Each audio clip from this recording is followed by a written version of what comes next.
DJI mengakhiri hubungan dengan GoPro. Bye-bye GoPro. Waktu itu DJI ngeluarin Phantom 2 yang kameranya udah langsung build up. Jelek banget kameranya, warnanya silver, saya ingat betul ya. Bye-bye GoPro. Kak, saya sudah nggak butuh GoPro lagi, gue bikin diri langsung.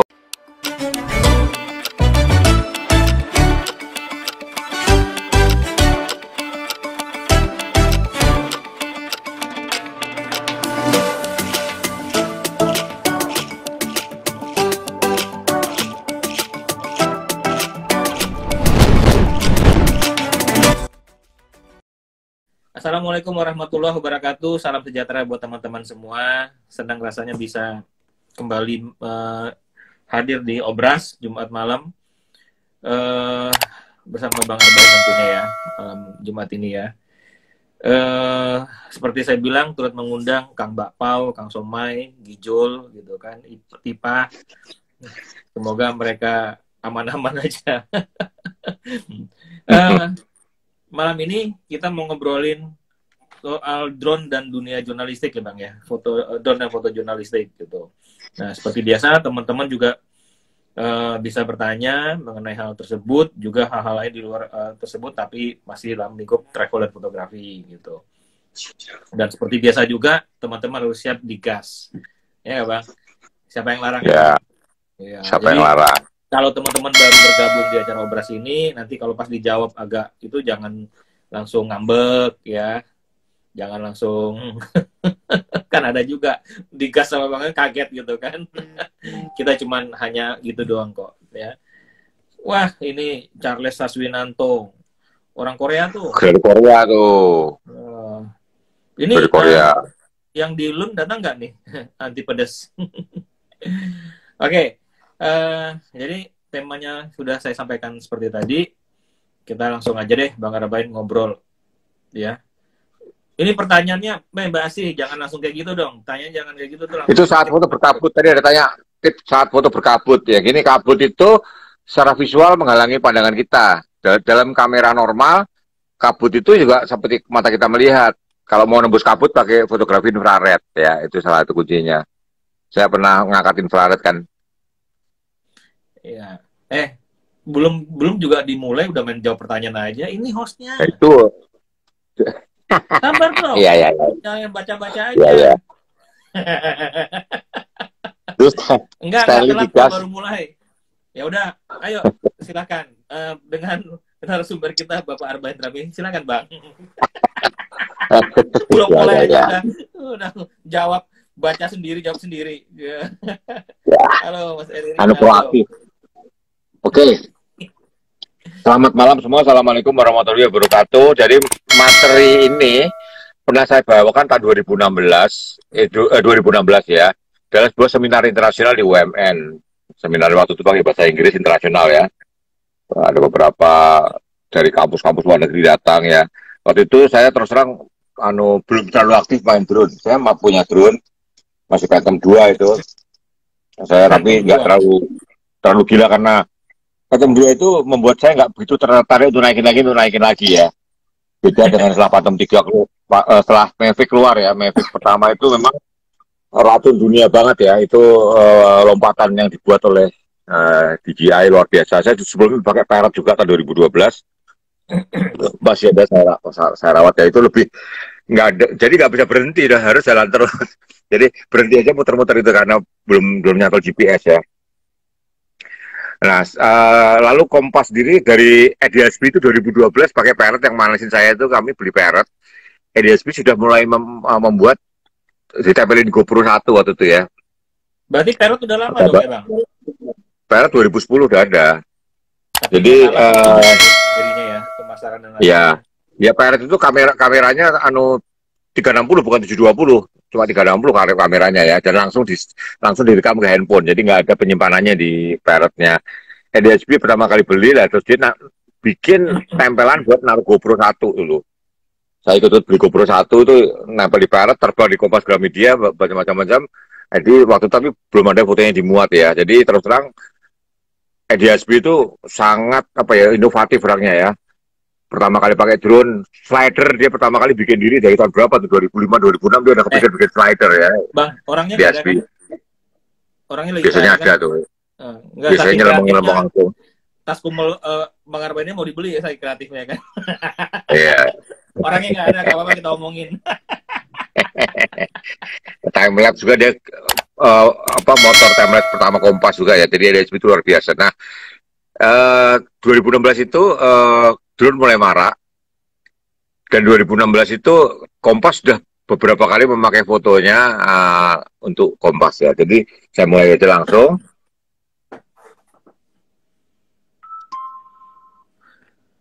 Drone, sorry gambarnya kotor ya. Nggak apa-apa. Ya, full frame nggak? Tulisannya keluar semua nggak? Oi, Ini oi. udah itu Bang, medium format ini. Medium format. Nggak, semua tulisannya kebaca. Udah saking kebacanya jadi full format malah. Keren udah. Ya, oke, ya. Oke. Ini adalah foto pertama Kompas yang memakai drone, yaitu tanggal 4 Juli 2014, kampanye terakhir Pak Jokowi ya. Ini yang pakai drone, kompas.com, Kristianto Purnomo dan Moses, Adrian Moses ya. Jadi drone waktu itu masih Phantom 1 atau Phantom 2. Jadi pilotnya drone sama pilotnya kamera berbeda ya. Jadi belum jadi satu ya. Waktu itu Phantom itu hanya dijual sebagai Phantom, kameranya ada tempelin sendiri ya, gimbalnya beli sendiri. Ada juga Phantom yang dilepas dulu, ada gimbalnya tapi nggak ada kameranya. Jadi zaman dulu itu Phantom itu DJI itu join sama GoPro. Jadi GoPro nyediain kameranya, DJI yang nyediain drone-nya. Itu kerjasama. Pada suatu titik DJI mengakhiri hubungan dengan GoPro. Bye-bye GoPro. Waktu itu DJI ngeluarin Phantom 2 yang kameranya udah langsung build up. Jelek banget kameranya, warnanya silver, saya ingat betul ya. Bye-bye GoPro, Kak, saya sudah nggak butuh GoPro lagi, gue bikin diri langsung. GoPro marah. GoPro bikin drone, dikasih nama Karma. Dibikin supaya si DJI kena karma kan. Tapi di luar dugaan, DJI bikin Mavic One yang jauh lebih cool daripada Karma. Karma yang akhirnya kena karma ya, nggak laku karena terpukul habis oleh Mavic One ya. Sama-sama bisa dilipat, sama-sama bisa dilipat. Nah, coba bedanya Karma itu keunggulannya adalah dia bisa dicopot, drone-nya ditegakin, jadi gimbal, jadi kayak stabilizer, kayak gimbal, kayak GoPro apa tuh? Oi. Kayak apa? Keren ya? Osmo Mobile, kayak Osmo Mobile. Ya. Osmo. Jadi Mobile Osmo yang jadi yang kameranya nempel. Jadi Karma itu drone-nya bisa dilipat kakinya terus diangkat, jadi tongkat kayak Osmo ya, kayak Osmo. Nah, tapi DJI bikin Mavic yang nggak bisa digituin, tapi DJI udah punya Osmo juga ya. Jadi bagaimana juga nih, Karma jadi kayak gini ya. Nih. Ya dulu Karma gede. Drone-nya bisa jadi kayak Osmo, gini. ya, Osmo dulu Osmo yang pertama gede, Osmo yang pertama gede. Iya. Osmo yang pertama itu kameranya sebenarnya kameranya Inspire, DJI Inspire ya sama. Jadi kamera Inspire bisa sama kameranya Osmo itu sama. Nah itu si GoPro bikin saingannya yaitu drone Karma itu yang bisa jadi Osmo, bisa jadi drone, tapi kepukul sama Mavic dari jarak jangkauan terbang, stabilitas terbang dan sebagainya masih menang. Jadi saya itu pernah tertarik dulu mau beli Karma. Tokonya dia bilang jangan deh Pak, Bapak beli Mavic aja ya, saya heran itu tokonya, tapi memang bukan agak resmi. Nah terus Parrot ngeluarin Insifly apa namanya Pak, gayanya Mavic juga, tapi terpukul oleh Mavic karena ya Mavic One itu menang dari segala-galanya ya. Saya bukan promo apa ya, unggul dari segala-galanya. Insifly itu si Parrot itu kalau namanya lupa ya. Tapi yang versi part itu, yang kayak Mavic One itu keunggulannya adalah kameranya bisa mendongak. Kalau Mavic itu paling datar itu datar banget ya, datar atau nunduk, nggak bisa menengadah. Kalau tapi di luar itu ya, itu DJI itu kurang ajar loh sama abang loh. Kenapa? Harusnya abang itu jadi influencer loh. Bayangkan, sudah menghilangkan berapa DJI punya mulai dari Phantom, Mavic 1, Mavic Air segala macam, ya kan, sampai Inspire. Terus kalau bilang flyaway tuh Mbak sih senang aja denger tuh ada flyaway di sini, flyaway di sini. Harusnya ada influencer tuh DJI. Gimana sih distributor DJI di sini nih? Ya, tapi mungkin dia mikir Arba ini contoh buruk. Nanti kesannya kalau Arba jadi ambasador DJI itu suka flyaway, suka apa kan, jadi pengaruh buruk. Ya, enggak, bilang dong, saya flyaway itu karena bosan gitu.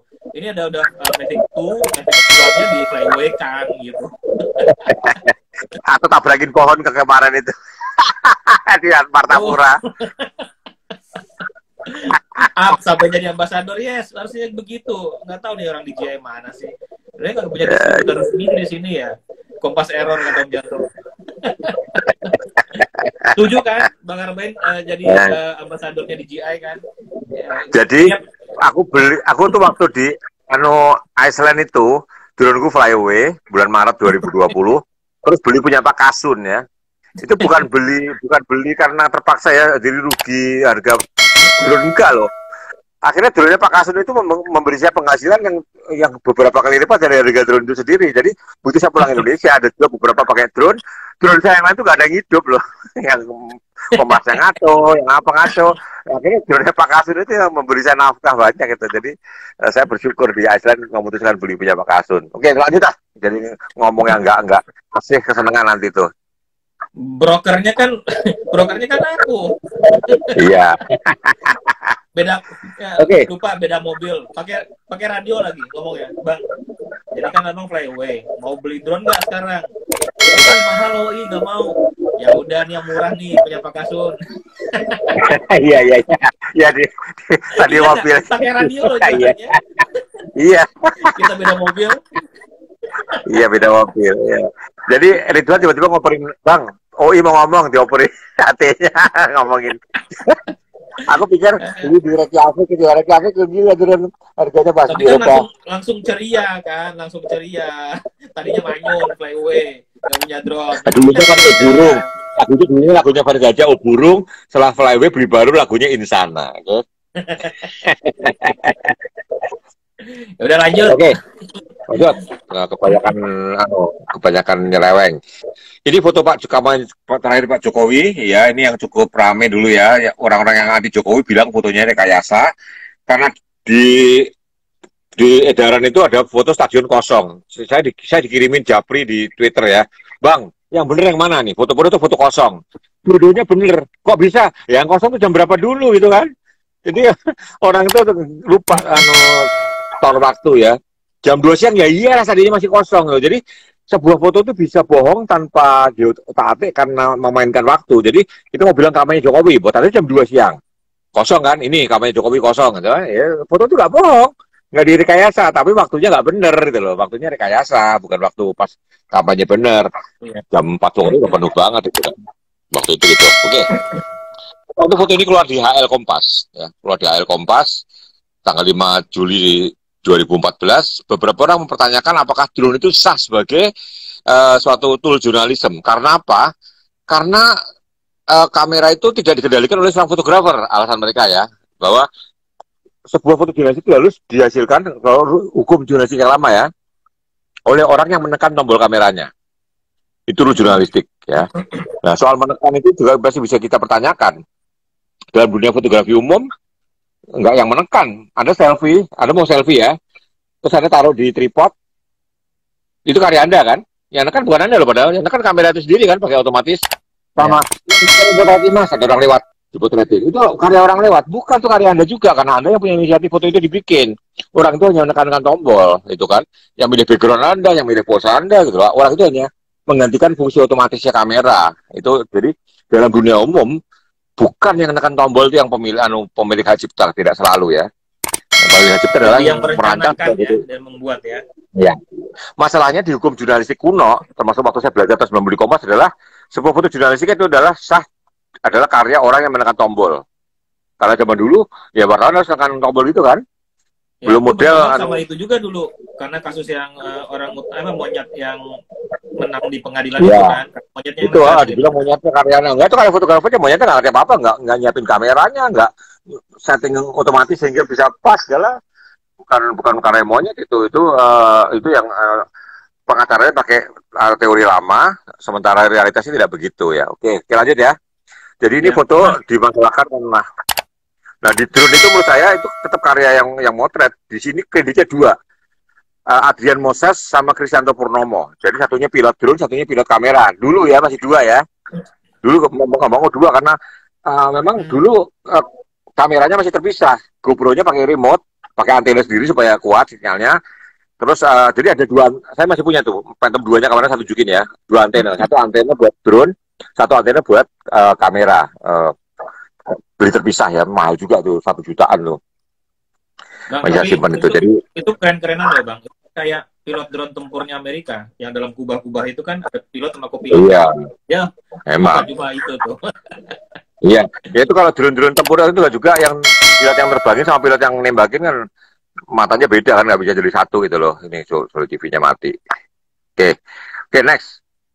Bang, waktu itu terus saya bikin artikel di Kompas. Sorry Bang, aku potong dulu nih, takut kelewatan nih ada yang nanya tuh Pak Razi sampai DM aku nih. Ini nanya, dia kemarin waktu tugas di Medan diminta rekod video pakai DJI Mavic Air. Ya. Pada saat rekod di jarak kurang lebih 700 meter, notif RTH-nya berbunyi, ya. Tetapi display di HP wahana tetap rekod sampai jarak 2 kilo. Singkatnya, begitu wahana landing di home point, display di HP masih tetap rekod selama perjalanan RTH dari titik terjauh menuju home point. Itu kenapa ya? Gini, kalau di kota itu kadang-kadang karena banyak sinyal-sinyal yang frekuensinya mendekati sinyal drone, jadi kacau, ya. Kacau, terjadi interferensi kacau. Jadi beberapa sensor drone menangkap bahwa losiknya, ya. Jadi kan penangkap di dalam drone itu kan cuma satu penangkap, ada beberapa penangkap. Halo, ya. Lagian kalau Mavic Air 1 memang sinyalnya buruk menurut saya ya. Mavic Air 1 itu saya beli sebentar saya langsung saya. Ini Mavic Air 2 loh. Air 2. Ya, itu gangguan di kota ya. Gangguan di kota. Ya. Saya gangguan di kota, jangankan Phantom-nya pernah hilang saya kan. Tiba-tiba nggak bisa saya kontrol lagi, tiba-tiba lari kemana. Ya kayak yang di Iceland itu. Jadi gini ya, dalam dunia perdronan, kalau di kota gampang jawabnya ya. Banyak sinyal interferensi.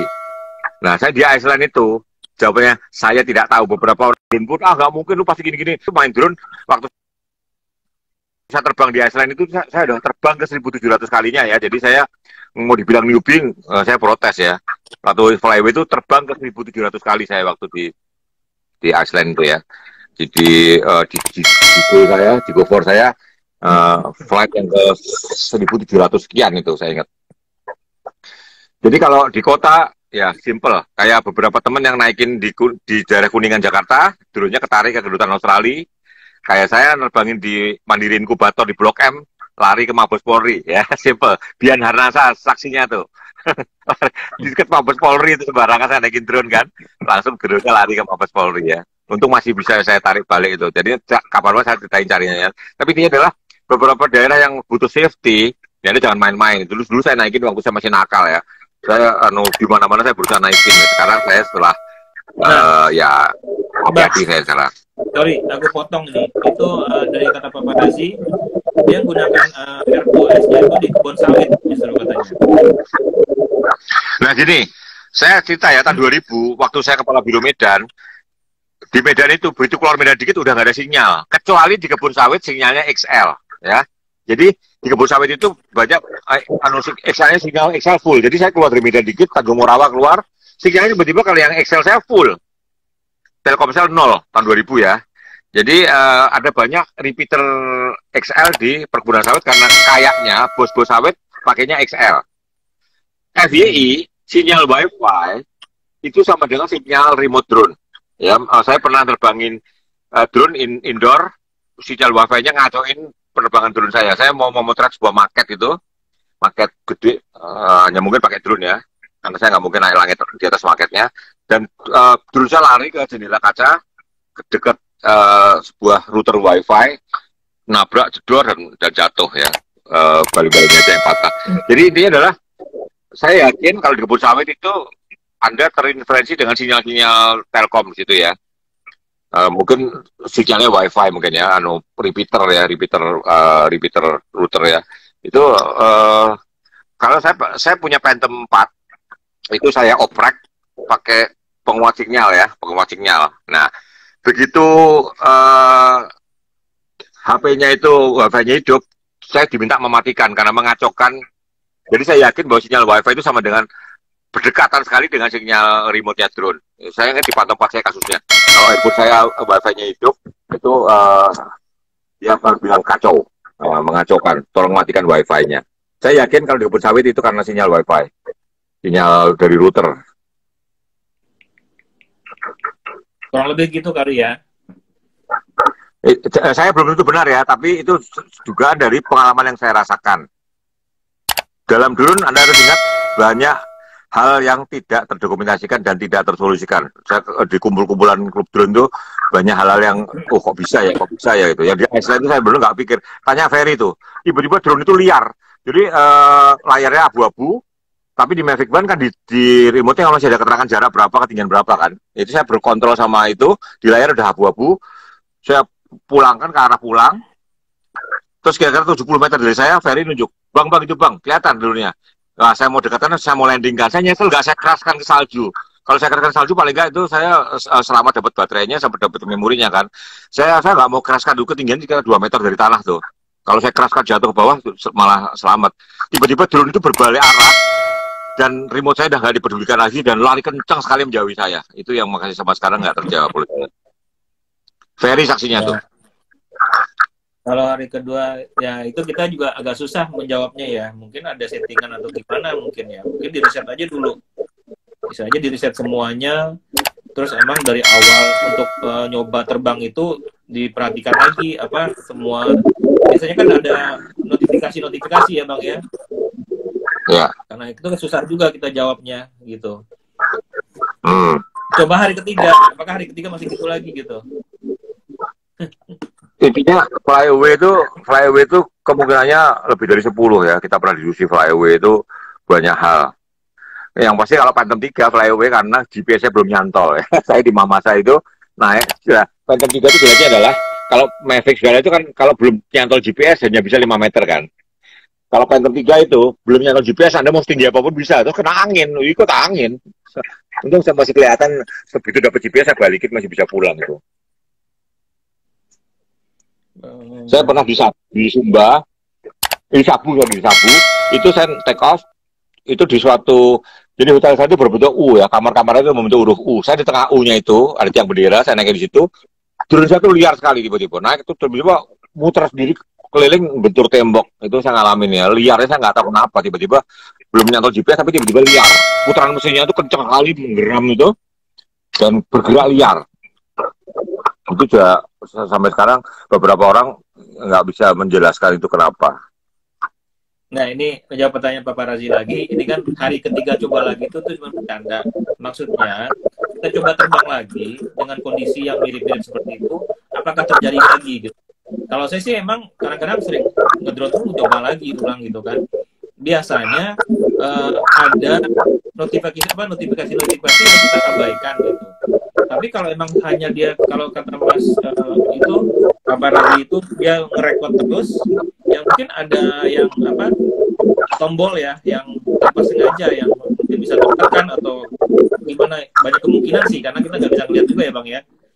Jadi dia kerekod terus bang, katanya dari tempat home point menuju RTH-nya katanya pas pulang gitu. Saya kalau ngerekod jalan terus layarnya abu-abu, itu drone-nya tetap merekam, pengalaman saya seperti itu. Jadi karena di handphonenya tombol stopnya belum saya tekan, dia si drone masih merekam. Saya selalu ngalamin gitu juga. Iya. Ya paling gitu. Paling enaknya nanti kita drone ngebareng aja yuk, Mas Paparazi, ya nggak? Kita tes. Apakah kejadian lagi? Kadang saya sih pengalaman terbang di Norway, di Iceland itu kan macam-macam. Itu ada aneh aja yang terjadi gitu. Tapi yang penting saat terjadi keanehan, yang penting barang gue balik RTH dulu. Ya, ini mau tahu bilang Wi-Fi itu 2,4 GHz kan. Remote DJI itu dua pilihan kan, 5 sama 2,4 ya kan. Kalau seperti Mavic 2 itu kan, Mavic 2 itu kan switch tek maka nggak bisa dikasih booster kan, karena dia switching terus di kadang 2,4 lebih jauh jangkauannya ya. Ya, tapi betul sama WiFi. Kalau masuk 5 nggak betul sama WiFi, tapi jangkauannya kalah jauh sama yang 2,4 itu problemnya memang. Jadi booster saya itu kalau nggak salah 2,4. Jadi ngacoin WiFi juga itu. Males aku terbang sama abang kalau samping-sampingan. Punya abang Iya. langsung sinyal segala macam mau pakai booster. Iya. Heavy booster. Jadi saya dulu pakai booster itu waktu zaman nakal-nakalnya ya.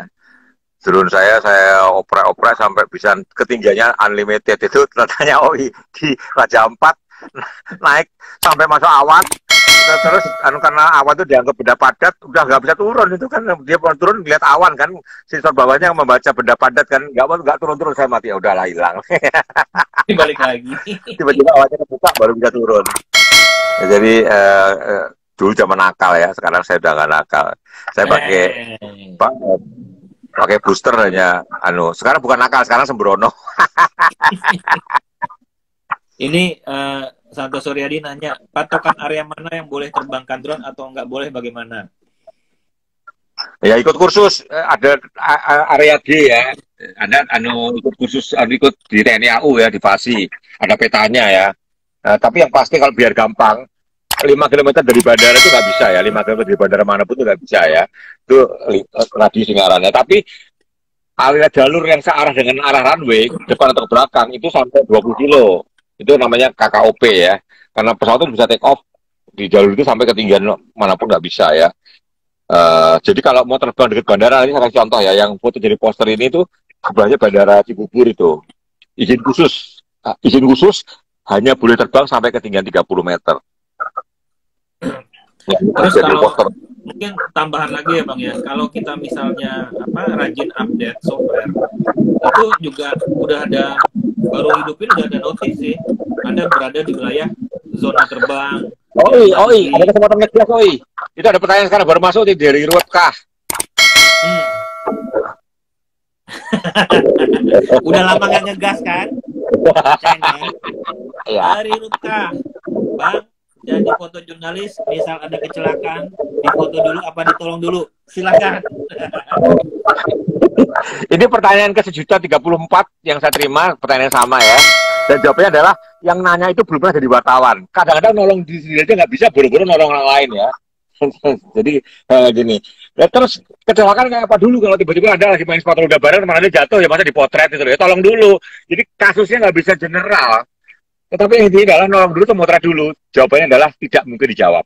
Saya pernah lihat copet mau dibakar di kampung rambutan ya. Saya dipaksa motret. Waktu saya nolak motret, kamu pasti temennya, bakar aja sekalian. Nah, saya nolong diri sendiri nggak bisa, saya kalau nggak motret saya dibakar, itu dibakar, dianggap temennya copet.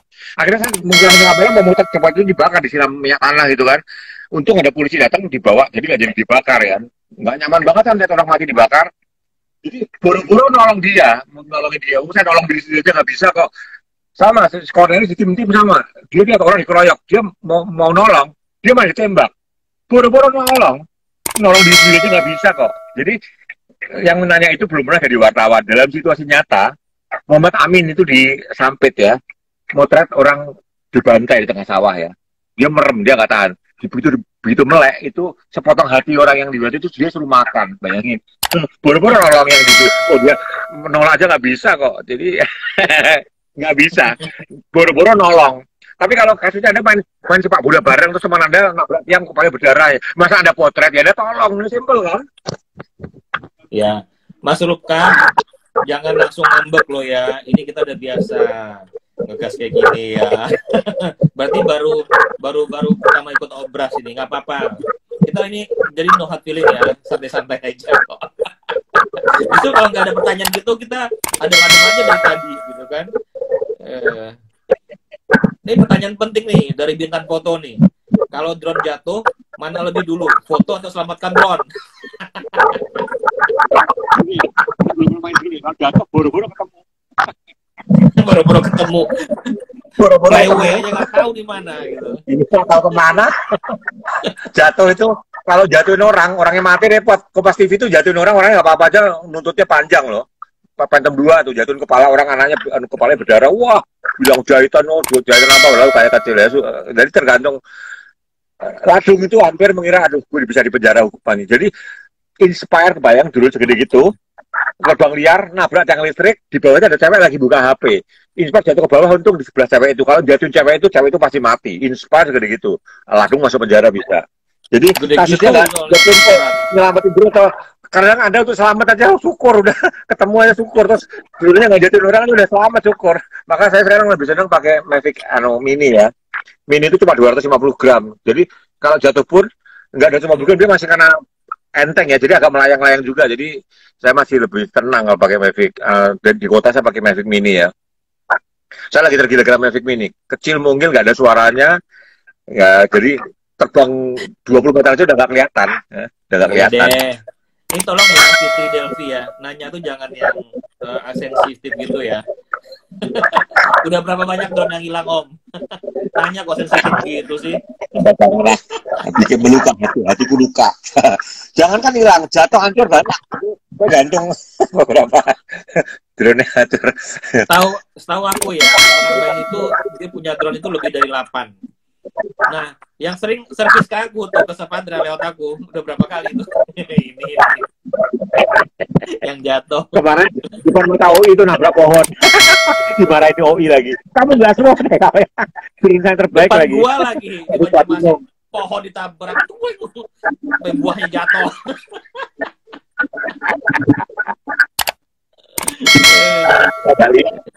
Tapi mending di Solo Selatan tanya Pak Risman itu. Kamu nggak lihat bahwa dia terkena kabel. Dia kena kabel jatuh ke bawah. Punyanya misalnya Pak Gerulang. Ada Pak Gerulang. Itu buang kapunya dekok. Ya nanti Pemda Solo Selatan itu udah Pak kami yang beresin karena dia ngundang saya jadi nggak enak.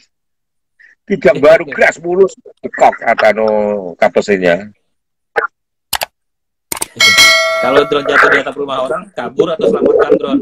Kalau jatuh di atap sih, selamatkan drone, aman. Iya. Kali kalau orangnya bawa golok ya, mending nyawa Anda deh selamat ya. Kabur aja deh, tuh tinggalin aja tuh barang. Jadi cerita aku nambahin itu Bang, yang pertanyaan Santo Suryadi, ya kan, daerah-daerah mana yang kita boleh ngedrone atau enggak. Waktu saya dapat penugasan dari Bang Arbain itu, kan saya ngedrone di daerah Kupang tuh, yang pembangkit listrik, itu baru terbang 10 meter, nggak mau. Ada tulisan, Anda di wilayah area yang dilarang terbang, tapi kalau Anda mau bertanggung jawab, Anda masukin nomor handphone. Saya masukin nomor handphone, bisa, tapi maksimum cuma 120. Jadi di samping ada aturan-aturan yang tertulis yang kayak Bang Arbain bilang tadi, kita bisa dari notifnya juga keluar, asal kita juga selalu update softwarenya gitu. Ya, itu tambahan buat Mas Santo Suryadi. Kalau Anda beli drone bener mereknya jelas ya, bermerek jelas ya, drone aerial yang jelas kayak DJI. Itu si DJI itu memasukkan kode GPS-nya dengan beberapa restriksi. Contoh, saya waktu ke Frankfurt, terbang dimanapun di Frankfurt nggak mau terbang, no flight zone at all. Jadi Frankfurt ngomong ke DJI, masukin kota gue nggak boleh terbang. Anda nerbangin di Monas, coba pakai DJI yang nggak dioprek ya, resmi, akan bilang this is no flight zone. Terbang aja nggak mau, habis muter berhenti baling-balingnya. Ya. Jadi saya di pantai Kute itu kan dekat bandara tuh, dekat bandara. Saya naikin aja motor sunset, no you can fly, this is no flight zone. Itu kalau Anda selalu upgrade software ya, dengan Anda nurut taat peraturan ya. Itu dari DJI sendiri udah direstriksi di software. Nah, yang namanya dioprek itu dirusak kode GPS-nya, itu liar ya. Be careful ya, itu Anda bisa kalau sampai jatuhin bikin pesawat terganggu, wah Anda bisa kena masalah besar. Jangan iseng-iseng. Di Israel itu tahun 2016 waktu Mavic 1 baru keluar, seorang cucu ngadiin kakeknya yang udah pensiun, kakeknya umur 70-an dibeliin Mavic One. Si kakek itu rumahnya sebelah bandara Tel Aviv ya. Pesawat mendarat diikutin, dibarengin, kadang nyampe, diposting lagi, wah ditangkap langsung. Waktu itu restriksi GPS-nya belum, Mavic 1 waktu baru keluar 2016 itu restriksi GPS-nya masih belum ada. Saya terbang di Halim bisa itu, di lapangan golf Halim saya memotret golfnya ITB 80 itu saya pakai di lapangan golf bisa waktu itu. Terus 2 tahun kemudian hidup aja nggak mau, no you cannot take off ya, muter aja nggak mau udah. Ini Mbak Asi pakai nanya lagi, Om Arbain dioprek nggak drone-nya? Om Arbain itu nggak pernah ngoprek drone, cuma bisa terbang di atas 500. Yang oprek orang lain dulu. Ya, dia nggak ngoprek drone, tapi terbangnya bisa di atas 500 gitu. Ya, sampai masuk awan. Itu dulu orang Cina gila tuh, naik ke 4.500. Itu jadi uh, di YouTube itu, tapi sekarang udah di take down itu. Jadi dulunya naik sampai 4.000, bayangin. Sampai 4.000 itu baterainya 35%. Itu lagi gila kan. Di terus 34%, terus di mana turunnya coba? Dimatiin sama dia. Jadi kalau ngadengin drone kan tuasnya di satu di tengah itu kan hidup kan. Nah itu kalau disatuin lagi mati di udara. Jadi biasanya mati tapi kan layarnya masih hidup. Jadi dia pantau terus, lihat ketinggiannya. Nah, itu terus 4.000, 3.000, 2.000. Begitu ketinggiannya 300 sama dia di-on-in, bisa selamat. Orang Cina itu, orang Cina. Itu pintar tuh, tinggal RTH. Jadi kayak pilot-pilot motor Inggris dulu yang kalau naik terus dimatiin mesinnya yang masih bisa capung kan, bawa baru dihidupin lagi supaya hemat bahan bakar. Iya. Itu teorinya benar. Iya. Itu dijatuhin sama dia, sekitar 300, try it on, ceng, jeng, itu bisa on. Nah, dulu saya videonya waktu itu saya nggak bisa nge-save. Dulu YouTube masih bisa di-save, sekarang YouTube udah nggak bisa di-save kan. Sekarang kalau Anda pakai apapun nggak bisa nggak sempurna save-nya ya, karena sama YouTube diprotek nggak bisa, nggak tahu gimana caranya. Masih bisa, aku bisa. Pakai software apa ya? Oke, kapan terakhir nge-save? Kapan terakhir nge-save? Sebelum ke Padang aku nge-save lagu. Yakin ada MP4-nya? Yakin. Oke. Ya udah. Oke. Aku akan. Ada nyelewengnya kebanyakan ya. Jadi saya dulu bikin artikel memahami drone fotografi atau drone jurnalisme. Saya pakai fotonya yang itu Jokowi itu. Lalu ini masih Phantom ya. Waktu itu saya motret instalasi Pertamina sama lagu waktu itu ya. Tapi masih pakai GoPro, gambarnya masih melengkung. Cuma waktu itu GoPro karena melengkungnya teratur, ada software untuk meluruskan ya.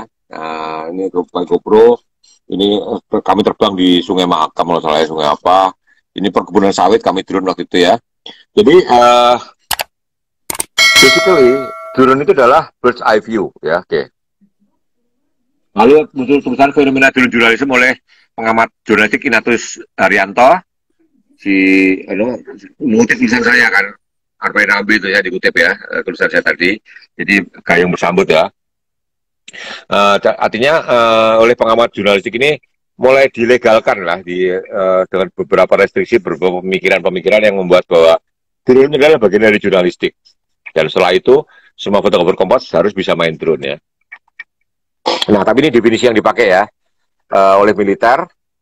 Drone is unmanned aircraft vehicle. Itu definisi militer. Adalah pesawat terbang tanpa awak. In term of photography, nah, sekali lagi kenapa bahasa Inggris, waktu itu saya ngasih workshopnya bahasa Inggris ya. In term of photography, a drone is a vehicle that can carry a camera that operated remotely. Jadi definisi fotografi, drone adalah sebuah pesawat yang bisa membawa kamera yang dioperasikan secara remote. Itu definisi fotografi ya. Jadi definisi militer itu pesawat terbang tanpa awak. Kalau divisi fotografi adalah pesawat terbang yang bisa membawa kamera yang dioperasikan secara remote. Jadi dalam definisi fotografi, drone itu kalau kamera terbang sebetulnya, ya itu yang harus kita sepakati. Perspektif tergantung fungsinya ya. Nah ini, in term of photography, drone are mostly flying vehicle. Flying ini kita kasih tanda petik ya. Olimpiade kemarin banyak pakai drone, tetapi drone-nya bukan drone berbaling-baling. Ya, jadi kalau Anda lihat penutupan Olimpiade Tokyo kemarin, itu bukan drone, itu hanya ada di TV. Yang atlet di stadion penutupan tidak lihat itu di langit ya. Itu permainan kayak kalau Anda nonton bulu tangkis, di lapangannya ada tulisan sponsornya kan di lapangannya. Padahal di lapangannya benar nggak ada tulisan itu. Itu adalah player di siaran televisinya. Jadi yang nonton TV lihat, tetapi yang ada di lapangan nggak lihat. Pernah lihat kan pertandingan bulu tangkis di lapangannya ada tulisan jarum itu kan? Iya. Pemainnya terganggu banget dong tuh, tanya warna-warni gitu. Enggak, itu hanya ada di televisi. Di pemainnya tidak lihat apa-apa. Oke, ini adalah mostly flying. Tapi flying tidak selalu dengan baling-baling ya. Nah, an action cam plus something that can fly. Nah, ini action cam ini perlu kita garis bawahi ya. Definisi action cam itu apa? Action cam adalah kamera yang mungil, gambarnya nggak bagus-bagus amat, tapi bisa kita bawa-bawa, tahan guncangan dan sebagainya, definisi lama. Action cam yang sekarang, itu definisi gambarnya nggak bagus-bagus amat, udah rusak. Itu sekarang action cam yang sekarang tuh 4K, Wah, gambarnya gambarnya juga bagus. bagus banget ya. Jadi dulu namanya action cam, dari sekarang kayak GoPro itu bukan action cam, kamera mini aja, ya kamera mungil aja sebetulnya gitu ya, kamera mungil. Oke, nah inilah bird's eye view fotografi. Bird's eye view fotografi diperlukan untuk menceritakan tentang jumlah dan ukuran. Ya ingat ya, dari atas itu Anda bisa lihat jumlah lebih clear dan melihat ukuran bisa lebih clear. Kalau Anda berdiri di sebuah gedung, Anda motret nggak begitu kebayang. Tapi kalau dari udara akan terbayang dengan perbandingan pohon atau suasana sekitar. Kalau ada mobil di kejauhan segala itu, bird's eye view itu bisa menceritakan skala dengan lebih mudah ya. Oke. Oke, ini Mas Kartono tadi, ini Anda tahu Bundaran Air Mancur sebelahnya Bank Indonesia, kiri itu sekarang Kemenpar ya, kiri atas itu Kemenpar sama Menhan, Kementerian Pertahanan. Dulu masih kosong ya, itu lapangannya Monas lihat tuh. Udah kosong banget. Ya, itu Istana Merdeka kelihatan di tengah persis sekarang Istana Merdeka ya. Istana Merdeka itu di atas tengah itu Istana Merdeka kelihatan ya. Anda bayangkan, ini Monas sudah ada sih. Jadi Monas di sebelah kanan ini, ujungnya Monas ada di pojok kanan ya. Tapi ini lapangan Monas kosong melompong tahun 72 nih. Ini oleh Mas Kartono tadi diperlukan, dia minta izin ke Bank Indonesia, motret dari sebuah lantai Bank Indonesia, lantai 5 kalau nggak salah, memotret ke arah Bundaran Air Mancur. Bird's eye view zaman dulu nggak tinggi-tinggi amat, nggak nyewa helikopter, nggak pakai drone ya, ini tahun 72. Ini saya motret Bundaran HI 2008 naik helikopter ya, pakai helikopter Bundaran HI. Ini 2 gedung belum kelar ya, Anda perhatikan ini ada 2 gedung belum kelar. Tunggu kiri itu Wisma Nusantara. Ini berarti ke arah, ini belakang kita Monas ya, kita membelakangi Monas ini.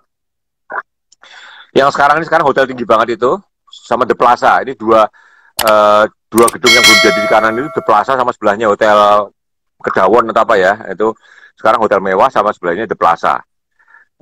Ini tahun 2008 belum jadi ya. Ini saya pakai helikopter untuk memotret suasana Bundaran HI tahun waktu itu ya. Pakai yang bayar kantor ya helikopternya ya.